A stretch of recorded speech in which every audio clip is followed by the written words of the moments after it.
Hi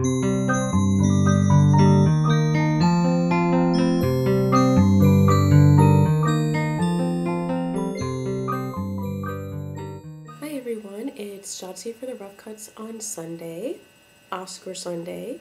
Well, I think all of the current nominations for Best Picture have been pretty much covered on this channel, so I'm going to talk about another picture that was nominated for Best Director at the 1966 Academy Awards, and that is The Collector. And this was directed by William Wyler.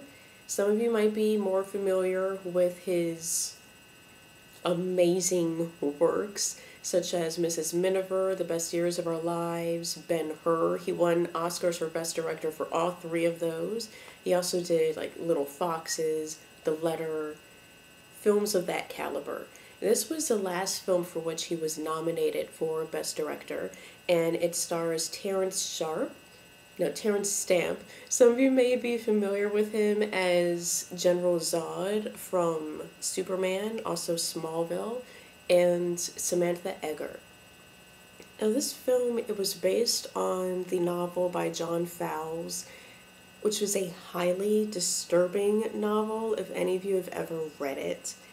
And the film doesn't really delve into the novel as much as it could have, considering the time when this was done. In fact, it barely passed the censors, and it was really just a fluke how it passed the censors at the time, because I can't say why, because that would give it away. But anyway, it passed the censors, amazingly enough, but it still wasn't as gritty as it could have been. Like, by today's standards, it's pretty tame, although still disturbing. But if it were to be remade today, I think it would be much, much different and more intense.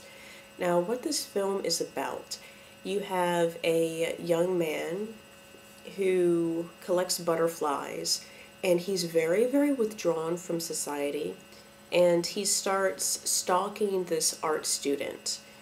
And one day he kidnaps her and puts her in this cellar that he's transformed into a home, but it's really a prison. He doesn't let her leave. Whenever he takes her out of the cellar, he binds her wrists, and he kind of keeps her as a pet because he wants her to love him. He's convinced that if he's given 6 weeks, she will fall in love with him. And so she tries to negotiate with him. It's like, okay, I'll stay for 2 weeks. He's like, no. And then finally it's agreed upon that she'll stay for 4 weeks, and then he'll let her go. And so during this time, she sees how just kind of crazy he is. Like, you see glimpses of Stockholm Syndrome every now and then, but then she, like, snaps back into herself, and she's just like, I have to get out of here. She tries to escape several times, but, it doesn't work. He's smart, but so is she. And she eventually loses who she is, and he wants her to be outspoken like she normally is, but at the same time, he doesn't like that she is so smart and that she is argumentative. So he's very conflicted within himself. But it's a twisted story. It's really twisted. Granted, it's not as twisted as the novel. I mean, John Fowles had some problems. He had a nervous breakdown when he was just 15 years old.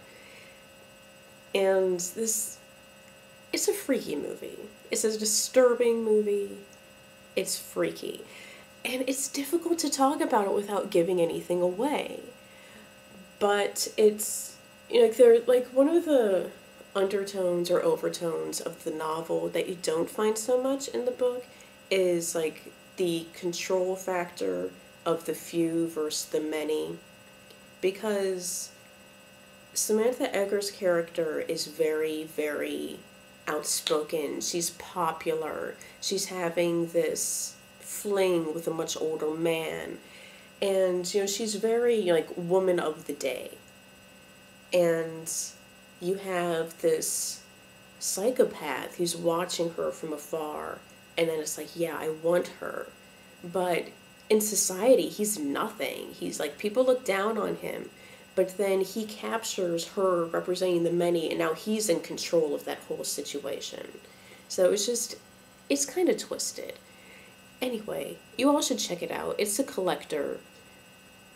1965, not the 2009 collector. But go ahead, check this out. See how freaky Terrance Stamp once was. And he plays a really good psychopath. And check out some of other William Wyler films. They're all really, really good. Anyway, this is short. I have to get back to packing. This is going to be my last review from this apartment because I'm leaving tomorrow. And then from now on, it's going to be either from my house in Austin or my house in New Braunfels. Not sure which. Anyway, I will see you all next time. Until then, goodbye. And if you watch the Oscars, good luck. If you bet on them or whatever people do. See you later.